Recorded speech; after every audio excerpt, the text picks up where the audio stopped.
Anacapa. This is the visitor center. Well, hello, visitor center. Hi, Evie. Hi, how are you? Today?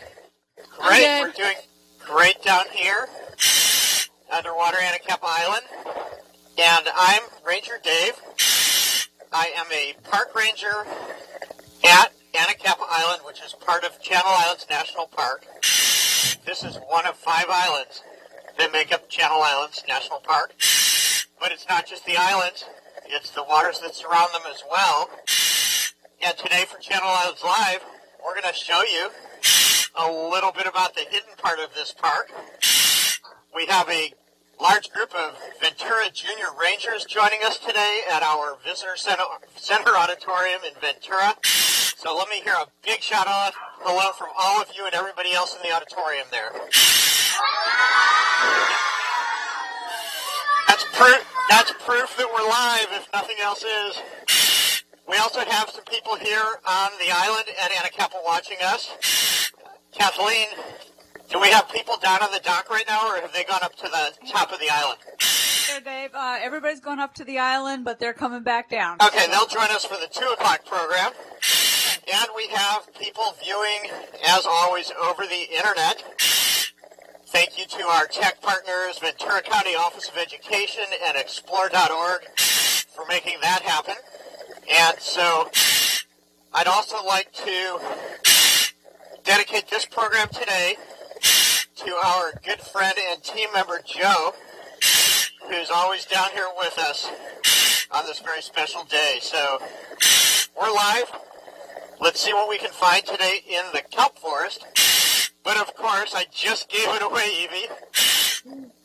This is a forest underwater, but it doesn't have trees. It has kelp as its primary structure. So, Evie, do any of the kids have experience, any of our junior rangers, our junior guards, have experience snorkeling out here at the islands or even maybe scuba diving? Let's ask people to raise their hands if anybody has been out here and done this. I have, but not on Anacapa, on Santa Cruz. Okay, and there's great snorkeling there too, all around the Channel Islands. And so you've probably seen kelp, and even though we're in a forest, kelp is different than trees on land. It's actually not even a plant. It is an algae, a form of giant algae, and it's perfectly adapted to the underwater environment. If this was a tree on land, it would most likely have a rigid trunk. But because the water's always moving down here, some days more than others, today's actually a pretty nice calm day, but kelp has these flexible, pliable, they're not called trunks, they're called stipes, that allow it to drift back and forth with the water as it moves. There's another big difference between kelp and land plants. How many of you think that kelp needs to have a root system in order to absorb nutrients? Just shout out yes or no. Yes! Really logical. But no, it actually doesn't. There's all this nutrient material in the water surrounding Josh, my cameraman, and myself. Little tiny bits of plankton. There's actually little teeny jellyfish down here today. And all the nutrients here can be absorbed by the kelp right through its leaf-like blades. Here's a nice one. Josh is showing you some of the streamers of kelp going up. And it can absorb nutrients right through its stipes. And kelp also has gas-filled bladders, little bulbs on the kelp plant itself. Even though it's algae, we call it a kelp plant. It looks like Josh wants to show you one up close. So I've got one right here. And what do you guys think kelp uses these little bladders for? Anybody know? To float. To float, yeah. So Josh, let's take another look up. It helps the kelp float up to the surface, and it can grow over 100 feet tall and then spread out in a canopy on the surface. Who knows why kelp wants to or would reach for the surface of the sea? To get sun, like... Yeah, sunlight.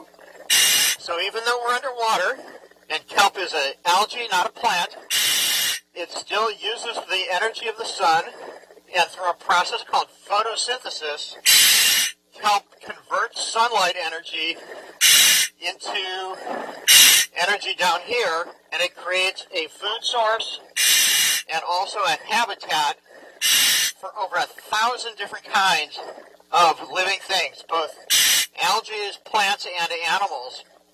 And all of these things combine together to create an intricate web of life. And that web of life can be robust or it can be very fragile.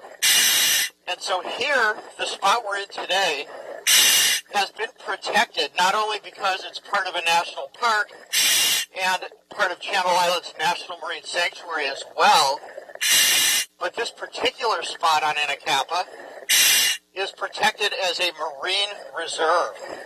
It's one of several around the islands. This particular one has been protected for over 30 years. Raise your hand if you're over 30. I am. Josh is raising his hand. Most of you aren't. So your entire lives, this has been a protected area. And because of that, it has a much more naturally functioning ecosystem than areas outside the reserve where fishing is allowed. And because of that, there's more diversity here. All of these different animals, some of which I hope we'll see today, can thrive down here. So Josh, why don't we make our way? I'm going to kind of swim. I'll have you back up a little around this one strand of kelp, hopefully not tangling my audio line. And then we're going to make our way down to this rock here on the bottom and see if we can find some of the animals that rely on kelp for survival. And so we have a team of support divers with us, and I actually see one of them has an animal that relies on kelp with her right now. So I'm going to call in Andrea and see if she can bring this animal in. It's a little hard for me to see because Josh's bright lights are blinding me. But she has found a great example, thank you, Andrea, of a, shout out the name of this animal if you know what it is. Sea urchin! Yeah. This would be a funny looking animal on land. Porcupines have spines, but not a whole lot of other land animals. What do you think these spines are used for by this animal? Let's see if someone has a guess. To protect it. That's one reason, yeah, protection. This is not something that's really cushy, but you know what? We talked about kelp being adapted to the ocean environment. So are some of the animals that like to feed on sea urchins. There's a fish down here. Hopefully there's not one swimming around trying to get a free lunch. It's called a sheephead that has really sharp teeth and can actually bite through these spines and eat the soft inside of a sea urchin. What other animal do you think likes to eat sea urchins? A starfish? Quick to me. Not sea stars. I'm thinking of something with two legs that likes to live on land and go to sushi Sea bars. otter? Sea otters is a good answer. That's correct too. But some people eat sea urchins. It's found in sushi bars, and it's called uni. And because of that, red sea urchins like this in areas that are not protected get fished. And they're part of the balance of life here. These are grazers. They'll take bits of kelp, like this one that wants to float in front of my face. If this piece of kelp broke off the main plant and got caught in the spines, I'm teasing this sea urchin about its lunch. It would be able to use its flexible spines to move the urchin to its mouth on the bottom And Evie, can you see the mouth now? Yes, we can. Okay. And then it would eat the kelp. So this animal grazes on kelp. Fish like sheephead eat the sea urchins. We're starting to see how the food chain works down here. So do you guys think this is an animal that would be considered a consumer or a producer down here? A consumer. It consumes kelp, so it's a consumer. But if you're the sheephead, all of a sudden it's a producer. It produces food for the sheephead. So things move up the food chain, and depending on where you're at in it, you could be something that eats something else or that gets eaten.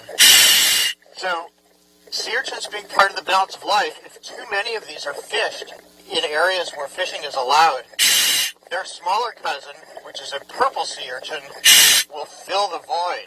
And purple urchins will eat not only the kelp leaves or fronds, but they'll also eat the structure of the kelp that helps anchor it to the bottom of the ocean. And they can actually destroy an entire kelp forest if their numbers get out of balance. So that's an important aspect of that web of life I mentioned, and an important reason to have protected areas. Now I'm going to call in our support diver. This is Julian, who actually... Oh, Julian found another animal. I'm going to trade him. And so I'm going to give him the sea urchin so that he can put it back in a safe place and not create a free lunch for a sheephead. It's going to have to work for its lunch. This is something different. Anyone know what I have now? A sea slug? A sea slug. That's a common name for it, yep. And this particular kind of sea slug is called a sea hare. And Josh, I'm going to kind of just do a little bounce over here because this piece of kelp keeps getting in my way. And this is also an animal that grazes on algae. It's called a sea hare because it has these sort of rabbit-like ears in the front. And it's not truly a slug or a snail. It actually has a small micro shell. It's almost like the link between slugs and snails. But here's an interesting fact about sea hares. They not only rely on the kelp forest for their food, the algae they eat, but they are prolific producers of eggs. They produce a lot of eggs. Their eggs look like big masses of spaghetti. And not that long ago, we were seeing a lot of sea hare eggs down here. And surprise, surprise, now we're seeing a lot of little juvenile sea hares. These things can get quite large, probably 4 or 5 times as big as this one. And it's said, this is kind of an interesting fact to me at least, that if every sea hare in the world laid its eggs and all those eggs hatched, and all of those eggs survived to lay eggs, all of those baby sea hares, and so on, after just 6 months, the entire world would be covered several feet deep in sea hares. That would be quite a different existence for us if we were buried in sea hares. So this is another part of the balance of life here in the kelp forest. I'm going to go ahead and give the sea hare back to Julian again, because we don't want to harm any of the animals here. We can put it into a nice, safe place. And Josh, can we make another little move, maybe just right over here, perhaps? And maybe I can get a little bit away from that piece of kelp that's getting between me and Josh and the camera. So, now we've seen a little bit of the life down here, and I'm going to show you another really exciting animal, and then we're going to talk about some of the threats, because even though this is a protected area, there are still threats to this kelp forest. So let's bring Andrea in once more, and you might think this is a threat to me and to Andrea, but I'm going to tell you it's not. Thanks, Andrea. Wow, look what I have. So once again, shout out what I'm holding in my hand. Shark! How many of you have been underwater swimming with sharks? Raise your hand and shout out if you have. Yes! Couple of you. How many of you would like to swim in shark-infested waters? Yes! Yes! Some of you might. Most people would say no because they see what is on TV, Jaws, Shark Week, and they think these sharks, like this horn shark, you can see this horn on its dorsal fin is where it gets its name. There's another one here. And people think that sharks are a threat to them, and, sometimes they are. Sometimes people get attacked by sharks, but very rarely. Yet millions of sharks get attacked and hunted and killed by people every year. This shark is a bottom feeder. You can see its mouth on the bottom, and it's reliant on the kelp forest for two things. One is food. It eats small crustaceans and mollusks that live on the bottom in the sand. That's why it has its mouth on the bottom. It hunts at night usually, so this one's probably a little bit sleepy, very docile as you can see. It's not hurting me at all. But this is one of the top predators in the food chain. It's way above that sea urchin in the food chain down here. And if all the sharks, or a lot of the sharks get hunted out, the whole, again, web of life will break down because you need the predators at the top of the food chain to keep it in balance. So this shark is threatened, and it's a good example, just like that story about the sea urchins, about how if we fish more than the ecosystem can handle, that is a threat to the kelp forest. So let's bring Andrea back in, and I'm going to give the shark back to her, and she's going to take that shark, put it in a nice crevice where it can take its nap like it generally does during the day, although she found it just sitting right on the bottom here, and that's another thing that shark relies on the kelp forest for, camouflage. It blends in with the bottom contour with the colors down here. So today we've seen and talked about one threat to the kelp forest as we've looked at some of the interesting animals down here. Do you guys have any idea what another threat might be to the kelp forest? Hey, there's that sheephead, one of those fish I was talking about that eats the sea urchins. You're a little late. Next time you have to show up for rehearsal on time so you know when to come on camera. So who else knows what another threat would be to the kelp forest? People? People? Yeah. And what would it be that people do besides fishing that we've already discussed that might threaten the underwater environment? They like to eat them.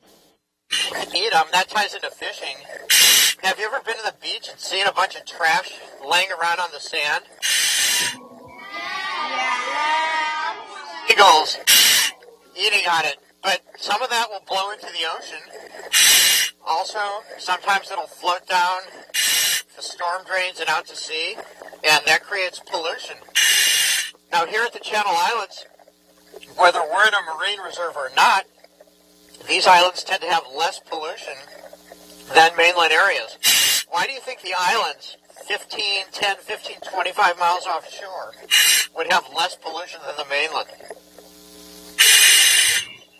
Not a lot of people visit them.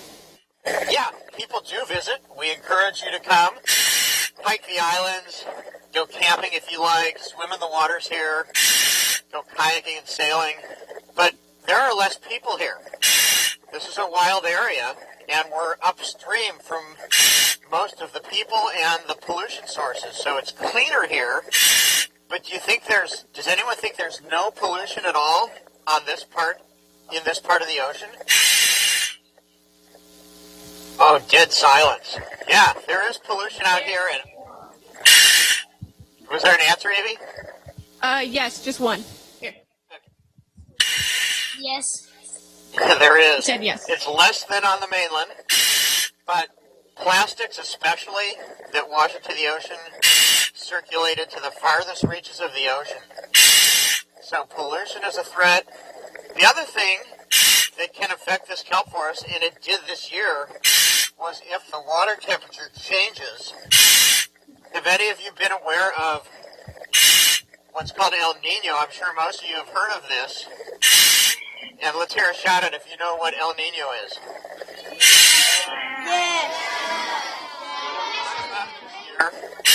It's a term that's used loosely, but it actually refers to an atmospheric condition that periodically comes and warms the waters. Well, kelp thrives in really chilly, nutrient-rich water. That's why I have to wear this wetsuit down here to keep me warm. It's about 64 degrees right now. Just like when you swim at the beach, you know, it's pretty chilly. And when the water's warm too much, like they did this year actually, all this kelp disappeared and died off. Evie, does someone have a guess? What would happen to the horn shark, the sea urchin, the sea hare, all the things we've seen if this kelp disappears, considering that they rely on it for survival? They might not be able to live anymore? That's right. So we saw the kelp disappear. We saw many of the animals disappear with it. And when the water cooled, as the warming water faded, the kelp grew back. It can actually grow up to 2 feet per day. It's one of the fastest growing things on Earth. And with it came back the animals. So some of them, like that sea hare, are juveniles, just starting out in life. Others, like that horn shark, were fairly large. And in reserves, we do tend to see larger animals, and that's because they're not fished out. So they're allowed to grow larger and live longer. And one important aspect of life under the sea is that many of the animals here, the older they get and the larger they get, the more young they produce, the more offspring. And so having protected areas like this marine reserve not only protects the diversity of animals because nothing can be fished out of here, but it also helps the abundance, and not just for here in the kelp forest, in the marine reserve, but a lot of these animals, they don't know where the boundary is, and so some animals don't go very far under the water, but some animals do. And so these protected areas help to create more fish and more sea life for even areas outside of the reserves. So today we've seen a few really good examples of some of the animals living in the kelp forest, relying on it for survival, some of the adaptations that even the kelp itself and the animals living in it have in order to survive down here. We've seen, though, that even though this is a protected area, it still faces some threats. And so what do you think you can do? There are a lot of answers to this. As junior guards who obviously have a passion for the ocean, what do you think are some simple things that you can do to help protect this underwater environment? Get people with nets to scoop out the pollution. Okay, that's a really good idea, and that actually happens. I think that Channel Islands National Park, I'm pretty sure, is having a beach cleanup today. And so getting that trash off the beach and getting it out of the ocean, there are people that do that. Great answer. Any other ideas? Throwing trash away? Yeah, that's real easy. Throw your trash away properly. Put it in a trash can. Really easy to do. Keeps it from washing out into the ocean.